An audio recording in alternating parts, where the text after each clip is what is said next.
Hi everyone, the Simple Dad here. In this video, I'll show you how to get this AI stylish CG effect on your TikTok app.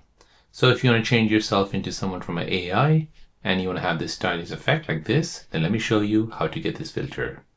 So before you begin, you want to first go to your App Store or Play Store. You want to search for TikTok and you want to make sure that's been updated to the latest version.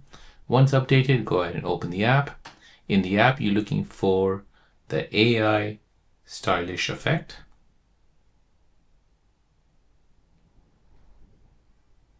And then the word CG at the end.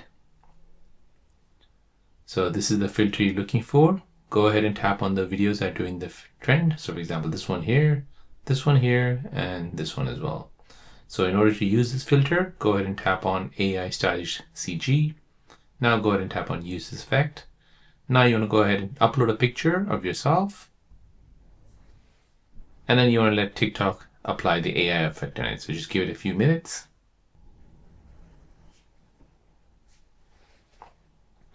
And now, as you can see, it has changed it into an AI stylish CG effect on your TikTok app. So once you're happy, you can go ahead and post this to your TikTok app. For those of you who cannot find this effect, I'll leave a link in the description down below so you can go ahead and click it from there. If it's still not available, unfortunately, it's not available in your region. So there you go, guys. That is how to find the AI stylish CG effect on TikTok. If you're new on the channel and you want to find out more about your iPhone, your Android phone, or any other social media apps, then don't forget to subscribe to this channel to become a part of the Simple Dad community. Hit the like button if you find this video useful.